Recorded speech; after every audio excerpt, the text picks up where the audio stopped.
오늘 잠언 14장 1절에서 16절을 한번 따라합시다. 지혜의 안목으로 분별하라. 오늘 지혜의 안목으로 분별하라라는 말씀을 나눕니다. 사람은 저마다 세상을 바라보는 관점을 가지고 있습니다. 그것을 세계관 이렇게 말합니다.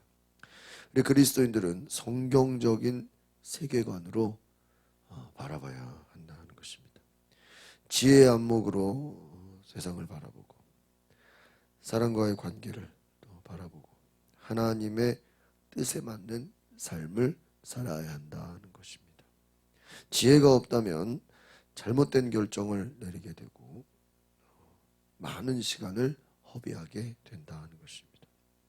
지혜의 안목을 가지면 바르게 분별하게 되는 것입니다. 오늘 잠언은 지혜로운 여인, 미련한 여인, 이렇게 지혜와 미련함을 말해주고 있다는 것입니다. 지혜로운 여인의 가치는 집을 세우는 것에 있다는 것. 그러나 미련한 여인은 자기 손으로 집을 무너뜨린다는 것. 우리 1절 같이 보겠습니다. 시작. 지혜로운 여자는 자기 집을 짓지만 어리석은 여자는 자기 손으로 집을 무너뜨린다. 2절. 정직하게 사는 사람은 여호와를 경외하지. 잘못 사는 사람은 여호와를 무시한다. 그래서 집이라는 것은 무엇이냐? 다양한 인간관계를 포함해서 세워지는 많은 일들을 말하는 것입니다. 사람과의 관계를 세우는 일을 말하는 것입니다. 그래서 이것은 신중하고 조심스러워야 된다는 것입니다. 공동체를 세우는 일을 말합니다. 교회를 세우는 일을 말해요. 여러분, 이것은 신중해야 되고 조심스러워야 되고 잘해야 된다는 것이죠. 공동체를 세우는 것. 집이라는 건 공동체지 않습니까? 그래서 지혜로운 여인. 바울이 제일 신경 쓰는 게 뭐냐? 공동체, 덕이 있는 자가 되라. 그 말은 뭐예요? 공동체를 세우는 자가 되라. 지혜라는 것은 무엇입니까? 공동체를 세우는 것이다. 교회를 세우는 것이다. 사람을 세우는 것이다. 이 공동체를 세운다는 게 뭐예요? 잘 섬기는 것이다 하는 거예요. 3절을 보겠습니다. 시작. 어리석은 사람의 말은 교만해서 매를 자청하죠. 지혜로운 사람의 말은 자신을 지켜준다. 어리석은 자는 매를 자청한다. 자기에게 피해를 준다는 거예요. 이런 말이라는 것은 단지 그냥 우리가 어떤 의사소통의 개념이 아니라 큰 의미를 갖는다. 자기를 지킬 수도 있고 자기 자신에게 해가 될 수도 있다는 거예요. 그래서 지혜로운 말은 많은 사람을 살릴 수도 있고 또 지혜로운 말은 사람에게 유익을 주고 미련한 말은 교만하고 매를 자청한다. 스스로 멸망에 빠진다. 스스로 어려움을 당한다는 것입니다. 4절을 보겠습니다. 시작. 소가 없으면 구유는 깨끗하지만 풍성한 수확은 소의 힘에서 나오는 법이다. 그렇습니다. 오늘 또 소와 구유가 나올까? 소가 없으면 구유가 깨끗해요. 청소할 일이 없죠. 그런데 여러분, 이 말은 무엇입니까? 소가 없으면 구유는 깨끗하다. 그럼 없는 게 좋은 겁니까? 그게 아니죠. 풍성한 수확은 소의 힘에서 나온다. 소가 있는 것이 더 낫다. 왜요? 비록 좀 더러워지더라도 소를 통해서 얻는 유익이 많다. 번거로움이 있죠. 어려움이 있죠. 그러나 유익이 더 크다. 이거예요. 여러분, 이것은 지혜에 비유된 거예요. 지혜가 있으면 더 유익한 일이 많다는 거예요. 지혜가 없으면 많은 것을 잃어버리게 된다는. 여러분, 집이라는 게 뭐예요? 관리하는 데 많은 수고가 필요하지 않습니까? 그렇다고 수고할 게 많다고 집이 없으면 그것은 더 큰 고통이 되는 것이죠.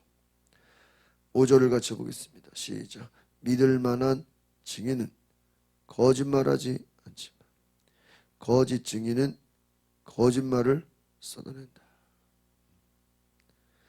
여러분, 믿을 만한 증인은 진실을 말한다. 그러니까 이 말에 대한 거예요. 거짓 증인이라는 건 뭐예요? 당장 자기에게 어떤 유익이 되기 위해서 거짓을 말하고 눈에 보이는 것을 쫓아가는 자를 말하는 거예요. 진실이라는 것은 무엇입니까? 지금 나에게 해로울지라도 유익이 아닌 것처럼 보일지라도 진리의 길에 선다는 것이죠. 6절 7절 보겠습니다. 시작. 거만한 사람은 지혜를 구해도 찾지 못하지만 오직 통찰력 있는 사람은 쉽게 지식을 얻는다. 어리석은 사람이 있으면 그에게서 멀리 떨어져라. 그 입술에서는 지식을 얻지 못한다. 거만한 사람은 지혜를 구해도 찾지 못한다. 여러분, 지혜는 무엇입니까? 통찰력과 같다. 통찰력 있는 사람, 지식을 얻는다.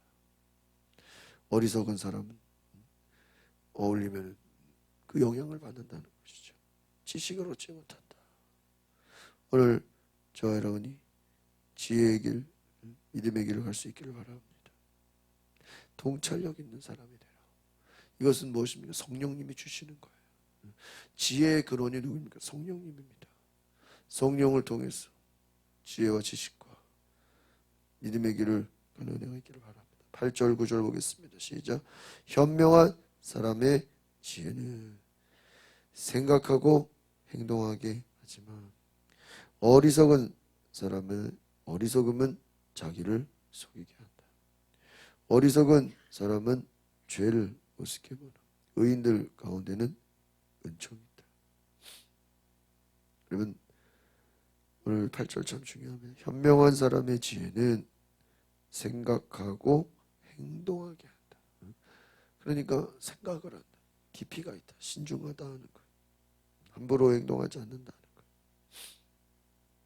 그래서 여러분, 어리석은 자는 결국 어리석은 길로 간다. 오늘 지혜라는 것은 결국은 하나님께서 우리에게 말씀하시는 그 음성을 듣는 것이고 결국은 이 신중하다 이게 뭐입니까? 기도하는 자를 말하는 거예요. 함부로 결정하지 않고 함부로 행동하지 않고 기도해서 하나님의 약속, 하나님의 응답을 기다리는 역사가 있기를 바랍니다. 하나님의 사인을 기다린다. 눈에 보여지는 길에 함부로 가지 않는다. 하나님의 응답을 기다려. 하나님의 인도하심을 기다려. 어떤 것이 있어도 이 하나님의 뜻인가 하나님의 뜻이 아닌가를 뭐예요? 기도하고 결정한다. 어리석은 자의 특징은 뭐예요? 주변에서 사람들이 막 이 말 저 말하면 거기에도 휩쓸려 버려요. 또 눈에 보이는 당장의 이익을 위해서 그냥 끌려가 버려요. 결국은 어리석은 자들이 빨리 뭐가 된다. 여러분 뭐 빨리 된다. 뭐 쉽게 된다. 금방 할 수 있다. 뭐 이런 거예요. 이게 우리를 속이는 거예요. 영국 사람들이 빨리빨리 하는 거 좋아하잖아요. 빨리 뭐 할 수 있다. 고생 안 해도 쉽게. 여러분 예수님이 마귀가 예수님 시험할 때 세상 만국의 영광과 권세를 보여주면서 나한테 엎드려 경배하면 이 모든 것을 주겠다. 마귀가 예수님께 제시한 길은 뭐냐면 십자가 지지 않아도 된다는 거예요. 고생하지 않아도 된다는 거예요. 고난의 길을 가지 않아도 된다는 거예요. 쉽고 편한 길을 제시한 거예요. 그게 마귀의 역사예요. 오늘 우리가 눈에 보이는 쉽고 편한 길이 아니라 하나님이 이끄시는 믿음의 길을 갈 수 있기를 바랍니다. 10절 보겠습니다. 시작. 마음의 고통은 자기만 알고 마음의 기쁨도 다른 사람과 나누지 못한다. 11절 악인의 집은 망할 것이요 정직한 사람의 장막은 번성할 것이다. 그렇습니다. 악인은 결국 망하는 길을 갈 것이고 정직한 사람은 번성한 길을 가게 된다. 이것은 하나님의 심판을 말하는 것입니다. 하나님께서 악인과 의인을 심판하신다. 12절 13절입니다. 시작. 사람이 옳다고 여기는 길이어도 결국에는 죽음에 이를 뿐이다. 웃어도 마음은 아플 수 있으며 기뻐도 끝은 슬플 때가 있다. 결국에는 뭐예요? 죽음에 이른다. 웃어도 마음이 아플 수 있다. 기뻐도 슬플 때가 있다. 오늘 어떠한 길을 갈 것인가? 여러분, 사람이 옳다고 여기는 길이 아니라 하나님이 옳다고 여기시는 길을 갈 수 있기를 바랍니다. 하나님이 이끄시는 결국 지혜가 무엇입니까? 지혜는 당장의 눈앞에 보여지는 이익을 쫓아가는 게 아니다. 편한 길이 아니라 여러분 진정한 지혜는 십자가의 길, 좁은 길, 예수님을 따라가는 길인 줄 믿습니다. 그러니까 결국은 예수님을 따라가는 길은 당장은 힘들어 보이고 당장은 내가 손해보는 것 같고 내가 죽는 것 같지만 그것이 의의 길이다. 죽고자 하는 자는 살 것이요 살고자 하는 자는 죽는다 그렇죠. 의의 길을 가시기 바랍니다. 14절 보겠습니다. 시작.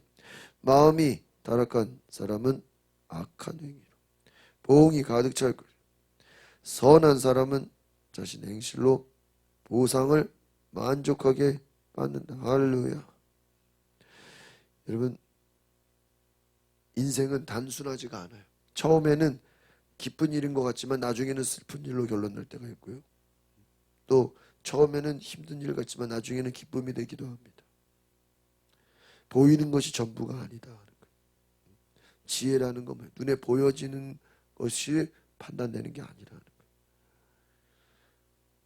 겉으로 괜찮아 보이는 것이 실제로는 좋지 않을 수도 있고 겉으로는 볼품 없는 것이 실제로는 진짜인 경우가 있다라는 것입니다. 웃어도 마음이 아플 수 있으며 13절에 기뻐도 슬플 때가 있다. 속지 말아라 하는 거예요. 여러분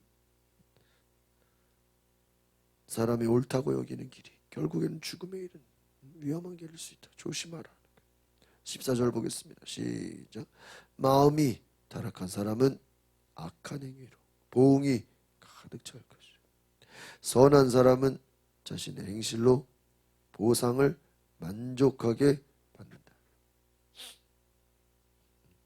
악한 행위로 타락한 자들 그것이 결국은 가득 찬다. 선한 사람은 보상을 만족하게 이거 뭐야? 하나님의 심판을 말하는 거예요. 하나님이 갚아 결국은요 이 시편이나 잠언이나 비슷해요. 누가 갚아주십니까? 하나님이 갚아주시는 줄 믿습니다. 어리석은 자는 재앙을 자초한다. 왜? 하나님이 그들에게 재앙을 준다. 15절 16절을 보겠습니다. 시작. 어리석은 사람은 온갖 말을 믿으나 현명한 사람은 생각하고 그 길을 살핀다. 지혜로운 사람은 두려워 악을 멀리하지만 어리석은 사람은 성급하고 조심할 줄 모른다. 어리석은 사람은요 온갖 말을 믿는다는 말 주변에서 누가 말하든 휩쓸린다.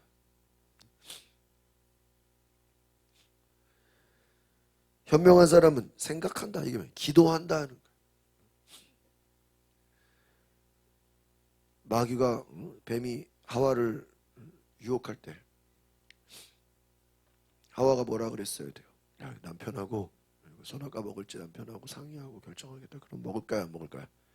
안 먹죠. 못 먹죠. 왜요?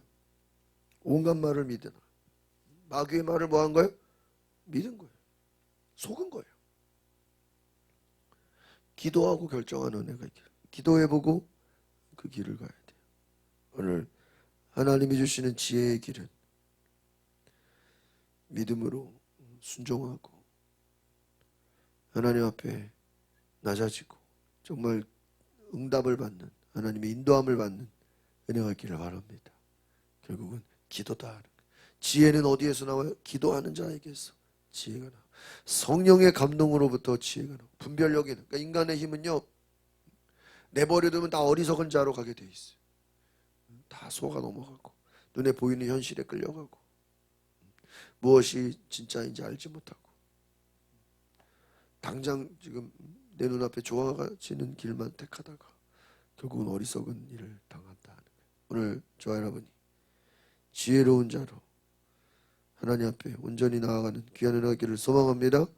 기도하겠습니다. 거룩하신 주님, 오늘 우리가 무엇이 지혜로운 길인가, 무엇이 하나님이 원하시는 길인가, 무엇이 주께서 역사하시는 길인가를 볼 수 있는 그런 은혜가 있게 하옵소서.